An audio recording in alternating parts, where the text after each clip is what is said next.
Bonjour à tous et à toutes.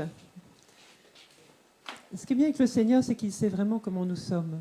On ne peut pas se cacher et on peut vraiment être, on peut être authentique, c'est vrai, avec lui, peut-être avec lui seul. Alors, ce matin, c'est vrai, j'ai abordé peut-être des choses qui vont peut-être, oui, vous remuer aussi intérieurement, vous faire réfléchir, parce que c'est le but aussi de la parole, de nous amener aussi plus loin, en fait, dans la présence de Dieu et aussi pour lui ressembler.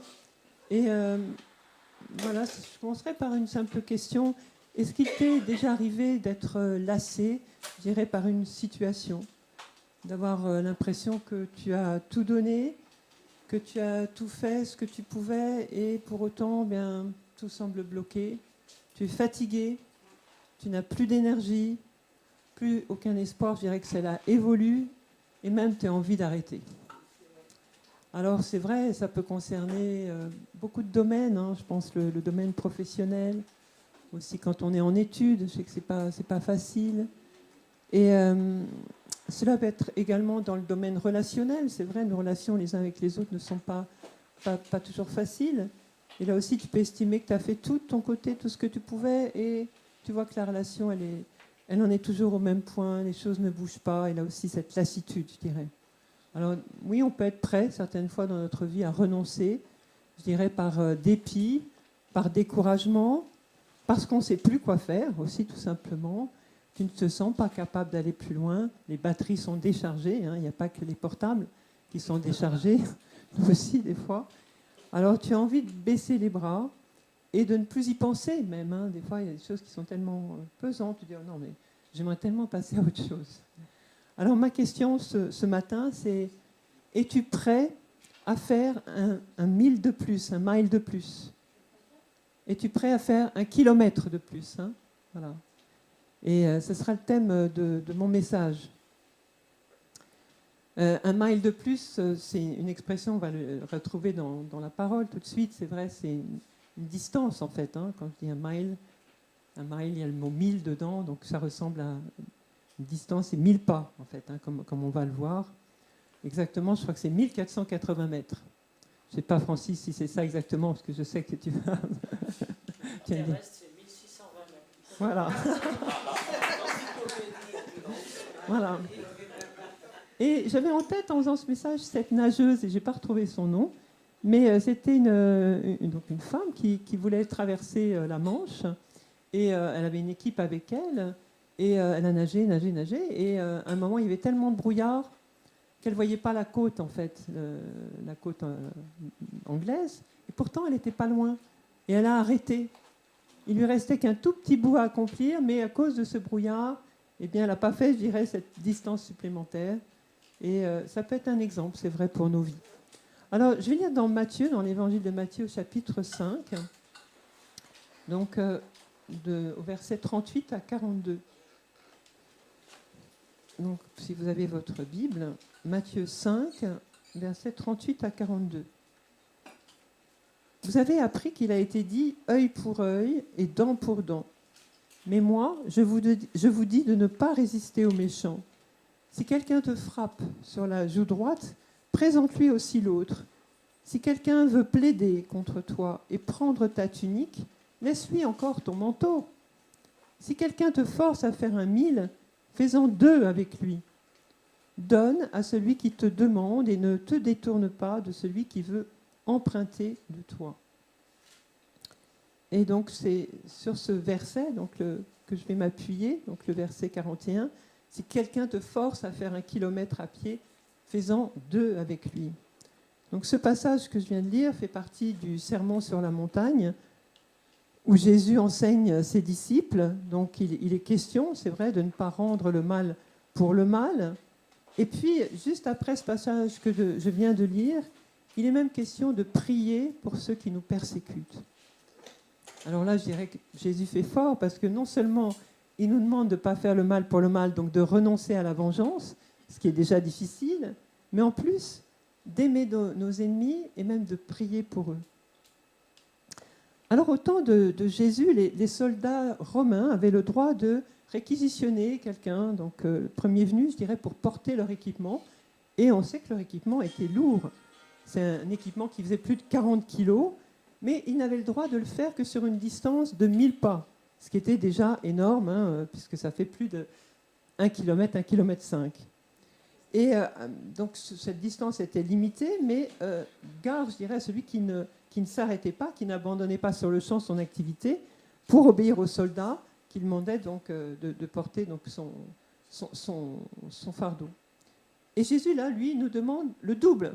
Donc c'est déjà, je dirais qu'un 1000, c'était déjà beaucoup, mais lui, il nous demande donc de faire le double de ce que la loi romaine établissait.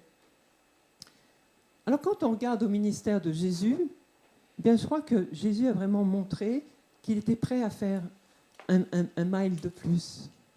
Dans toutes les situations qu'il a rencontrées, il ne s'est jamais déclaré fatigué. Et pourtant, les sollicitations étaient nombreuses, au point certaines fois qu'il n'avait pas le temps de se reposer, pas le temps de manger. Et je pense comment il a accueilli cette foule, avec ses plus de 4000 personnes, il les a accueillis, et même au point de les nourrir. Je pense aux enfants qu'il aimait aussi accueillir. Je pense à tous les malades, tous les aveugles, les boiteux, les lépreux. Eh bien, il n'a jamais repoussé personne, même des personnes qui ne faisaient pas partie d'Israël. Il a passé du temps à écouter. Il a passé du temps à discuter avec chacun, à poser des questions, à interroger. Il a passé du temps à guérir. Il était constamment dans cette attitude de service pour exercer son ministère et pour faire le bien autour de lui. Et il vivait donc le quotidien avec ses disciples et il leur a montré aussi sa confiance, il leur a montré son amour, même quand ceux-ci n'étaient pas en mesure de le comprendre. Il ne s'est pas lassé là non plus. Il les a supportés, il a enduré vraiment, je dirais, leurs réflexions, leurs paroles, qui étaient souvent inutiles, qui n'étaient pas à propos, on peut dire qu'ils étaient souvent même à côté de la plaque. Je pense aussi à cette demande, par exemple, démesurée de la mère de Jacques et de Jean, qui voulait s'assurer d'une place privilégiée pour ses fils, donc à côté de Jésus dans son royaume. Je pense à Pierre, qui s'est opposé aussi à ce que Jésus annonçait, à ce que Jésus disait quand il annonçait sa mort. Je pense vraiment à toutes ces situations où vraiment, eh bien, Jésus a quand même accueilli l'autre, où il a été prêt vraiment à aller, je dirais, jusqu'au bout. On voit après la crucifixion, donc à la résurrection, je pense aussi à ce passage avec les pèlerins, donc sur la route d'Emmaüs, on le voit cheminer avec eux. Ils sont abattus, ils sont tristes, et il va passer le temps, je dirais, nécessaire pour leur permettre de sortir de leur aveuglement, pour ouvrir les yeux. Il va marcher donc avec eux, il va même aller plus loin, parce que finalement, ils vont lui demander de rester, parce qu'il a fallu qu'il aille jusque-là. Ça n'a pas suffi. Même d'expliquer les Écritures en partant de Moïse, des prophètes, eh bien, leurs yeux ne s'étaient pas encore ouverts. C'est seulement quand il a rompu le pain que leurs yeux se sont ouverts et qu'ils ont réalisé qu'ils étaient en présence de Jésus. Donc oui, Jésus faisait toujours ce mile de plus. Je pense aussi avec ses disciples, toujours à la résurrection, il ne leur est pas apparu une fois, il leur est apparu de multiples fois dans la chambre haute pour se faire vraiment reconnaître d'eux. Je pense aussi à Thomas. Thomas qui voulait voir parce qu'il n'avait pas été là quand Jésus est apparu donc aux autres disciples. Et bien Jésus est revenu pour lui. Il lui a montré voilà, qu'il était vraiment le crucifié. Il lui a montré donc ses plaies. Donc toujours pendant sa vie terrestre, Jésus nous a donné cet exemple de quelqu'un vraiment qui était prêt donc à faire ce mile en direction des personnes qu'il rencontrait, qu'il côtoyait, pour les aider.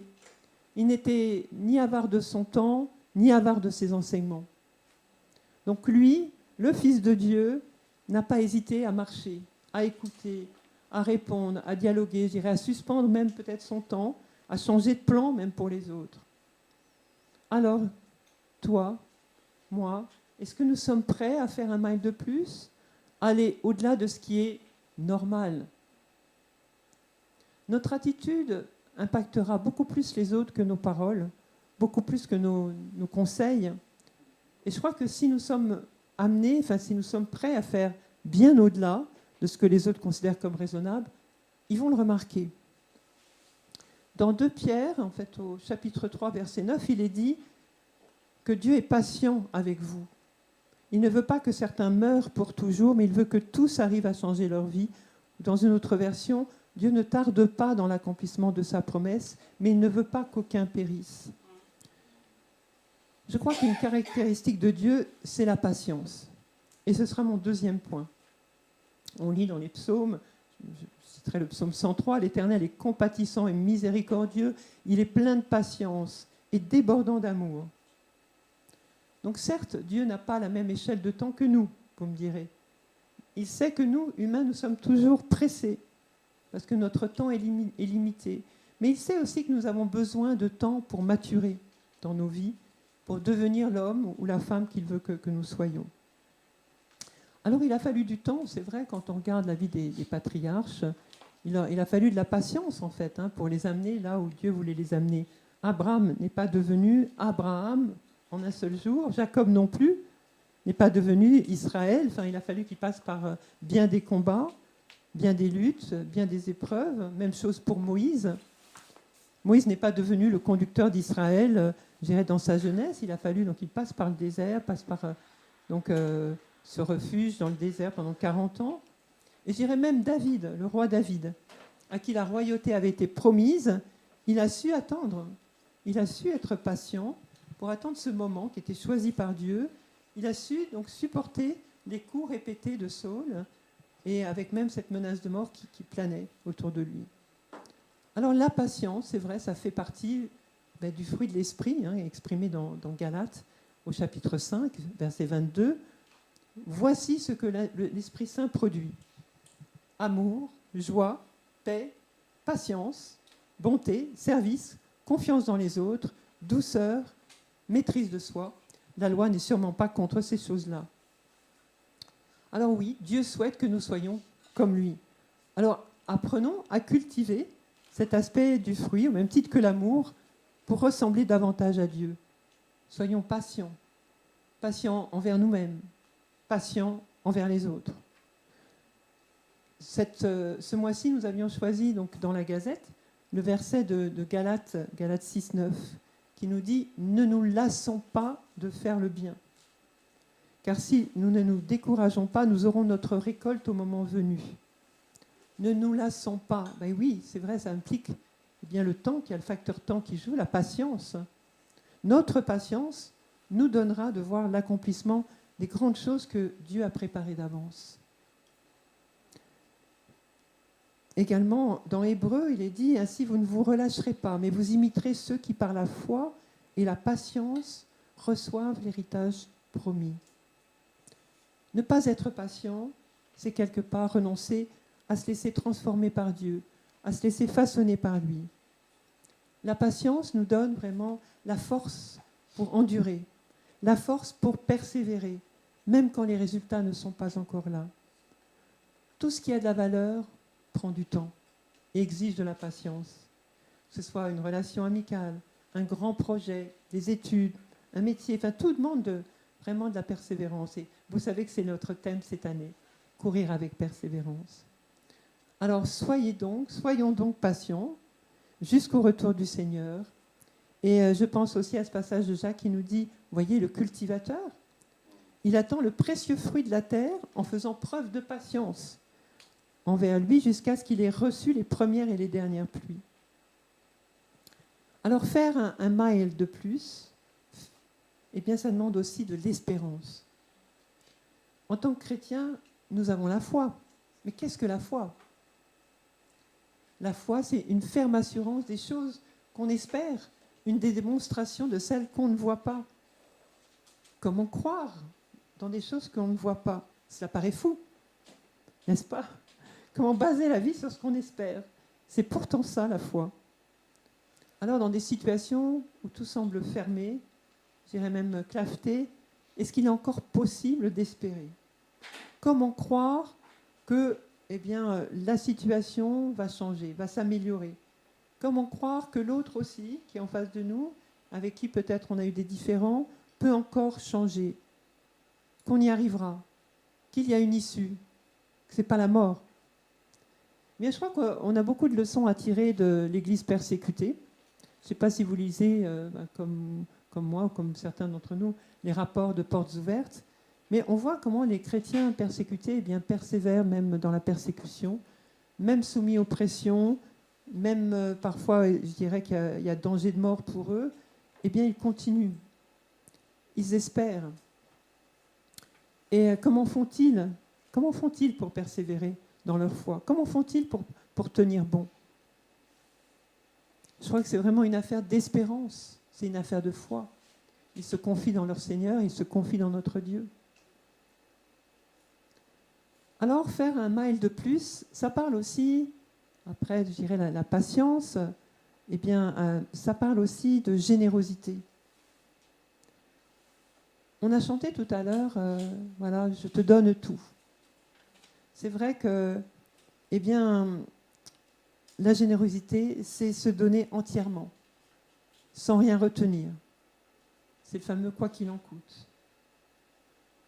Et Jésus nous a donné l'exemple lui-même parce qu'il s'est donné, eh bien, entièrement. Et il s'est donné pour des pécheurs que nous sommes. Il s'est donné jusqu'à la mort. Et il savait ce qu'il attendait en plus. Il l'a fait. Il a supporté les injures, il a supporté les moqueries, les coups de fouet. Il a supporté vraiment cette infamie, je dirais, de la croix. Il a porté nos péchés, nos maladies sur la croix. Lui qui était parfait, sans souillure, eh bien, il s'est offert pour notre salut. Il est devenu cette victime expiatoire. Il est devenu péché pour que nous soyons sauvés. Et pourtant, comme je le disais, nous ne le méritions pas. Jésus a été généreux envers nous. On voit après, donc, une fois qu'il est arrêté, on voit ses disciples qui se dispersent. On voit Pierre aussi, qui le renie 3 fois. Judas, qui le vend pour 30 pièces d'argent. Il aurait pu vraiment renoncer, n'est-ce pas? Il aurait pu dire finalement, est-ce qu'il le mérite? Est-ce que je vais jusqu'au bout? Mais il a mené ce combat vraiment jusqu'au bout et jusqu'à la mort. Il est mort et il est ressuscité aujourd'hui.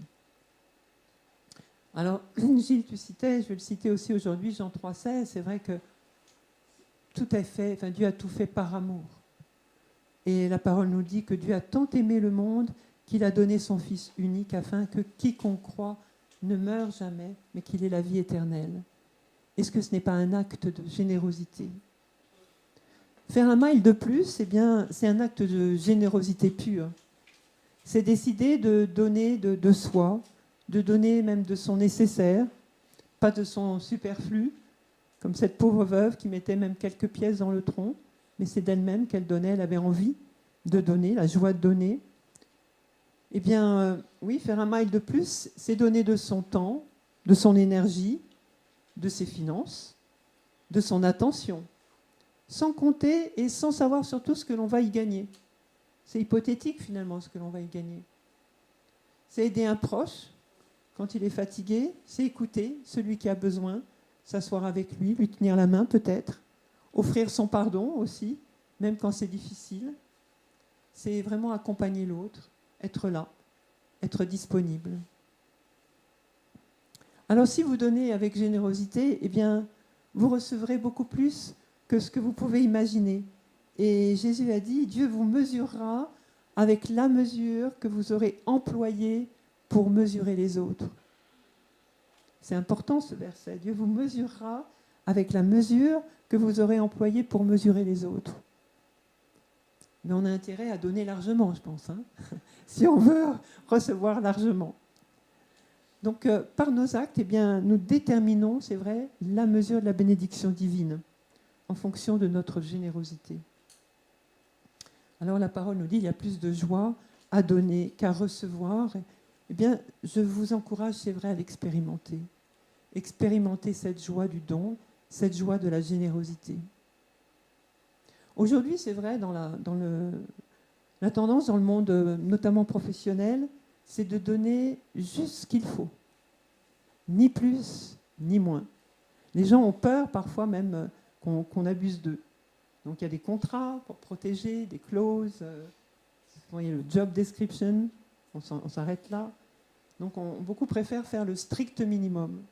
Moi, je l'ai vu, peut-être avec des personnes autour de moi. C'est vrai qu'ils me disaient, ben non, je travaille tant d'heures, j'en ferai pas une de plus. Bon, soit, c'est ton choix. Et je dirais que cet esprit est aussi présent dans la famille de Dieu. On le remarque parce qu'on est influencé par le monde. Mais dans le royaume de Dieu, eh ben, ce n'est pas comme ça. Ce n'est pas je fais 10 heures, mais je ne ferai pas le petit pas de plus. Non, c'est tout le contraire. Fais un mile de plus. Dieu nous encourage. Jésus nous le montre par son exemple. Et à chaque fois que nous faisons un mile de plus, je dirais, c'est un signal aussi qu'on envoie autour de soi. C'est un geste qui portera plus loin même que nous pensons. Personnellement, donc, quand j'étais adolescente, j'ai vraiment été bénie par une famille qui m'emmenait en vacances avec eux et qui me faisait vraiment une place. Pourtant, c'était une famille nombreuse, ils avaient 4 enfants. Ils auraient pu dire on en a assez. Ben non, régulièrement, ils m'invitaient et c'était vraiment des bonnes vacances. Il se trouve que c'était des protestants. Et cette famille n'a pas du tout cherché à me convertir, ils m'ont pas tellement parlé de Dieu, mais ils ont semé dans mon cœur cette petite graine d'amour, cette semence d'amour. Et plus tard, quand j'ai rencontré en fait, des protestants, enfin des évangéliques, eh bien, je crois que cette semence était là. Et du coup, ben, j'ai fait confiance. Je n'ai pas eu peur. Ce que j'avais vu, c'est vrai, la générosité, j'avais vu l'amour, j'avais vu tout ça dans cette famille. Et ça me faisait envie quelque part, parce que dans mon milieu, ben, je ne connaissais pas. Donc, je dirais, soyons prêts. Soyons prêts à aller au-delà, à faire ce mile de plus. Je reprends cette expression parce que j'aimerais que vous la gardiez dans votre cœur. Faisons ce mile de plus. Peut-être que cela suscitera des questions autour de vous, dans votre entourage. Peut-être que cela étonnera, ça donnera lieu à des discussions. Et peut-être même cela vous permettra de témoigner de votre foi et de votre espérance. Croyons-le. Un sourire, une parole réconfortante, un service. Tout ça sont des gestes simples, des gestes qui marquent, des gestes qui peuvent transformer une journée, mais qui peuvent aussi vraiment transformer une vie. Alors je pense aussi à la femme qui a répandu un parfum de grande valeur sur la tête de Jésus alors qu'il était à table, et c'était peu avant, je dirais, avant sa passion. Donc cette femme était là, il était avec d'autres personnes invitées, et elle est venue, elle a donc ouvert ce parfum, elle l'a brisé et elle l'a répandu sur Jésus. Les personnes présentes n'ont pas compris. Les personnes présentes ont pensé que c'était un geste inutile, dispendieux, que c'était du gaspillage. Mais Jésus, lui, a honoré son geste. C'était généreux. Parce que on ne connaît pas la valeur de ce parfum, mais visiblement, ça représentait vraiment des jours et des jours de travail, voire des mois. Et Jésus a déclaré donc, dans Matthieu 26, « Partout où la bonne nouvelle sera annoncée, dans le monde entier, on racontera en souvenir d'elle ce que cette femme a fait. » Mais ça fait réfléchir, je trouve. Parce qu'elle a répandu ce parfum, Jésus a vu son cœur. Sa générosité, c'était son cœur, c'était son amour. Elle n'a pas regardé au prix, elle était là vraiment complètement donc, à faire ce qu'elle a fait. Alors, cette question aujourd'hui, quel souvenir voulez-vous laisser derrière vous? Alors, je sais, certains sont jeunes, ils se disent, bon, j'ai encore le temps, hein. C'est pas demain la veille. Mais pourquoi voulez-vous être connu? Est-ce que vous voulez être connu pour votre générosité? Comme quelqu'un qui est toujours prêt à aider, à rendre service? Comme quelqu'un qui est prêt à faire un mile de plus, quoi que ça lui en coûte? Quel parfum voulez-vous laisser derrière vous? Quel parfum veux-tu laisser derrière toi? Un parfum de grand prix, un parfum généreux? Une vie dominée par la générosité influencera toujours les générations futures et restera dans la mémoire de ceux qui vous suivront. Moi, personnellement, j'ai une mère assez généreuse, je peux dire, et ça m'a porté quand parfois je me sens un peu restreinte. Je me dis, non, maman aurait donné dans ces cas-là, elle n'aurait pas compté. Je crois que c'est important aussi d'éduquer nos enfants dans ce sens-là, dans ce goût de la générosité. Aujourd'hui, je dirais, donc, on rencontre tous des situations complexes, des situations compliquées. Et dans ces situations-là, dans votre situation, ce matin, je vous invite à vous poser cette simple question. Vais-je m'arrêter à ce qui est requis? Vais-je m'en arrêter là? Est-ce que je vais même tout laisser tomber? Ou est-ce que je suis prêt à faire un pas de plus? Je crois que c'est le défi que nous lance aujourd'hui le Seigneur. Es-tu prêt à faire un mile de plus? Amen.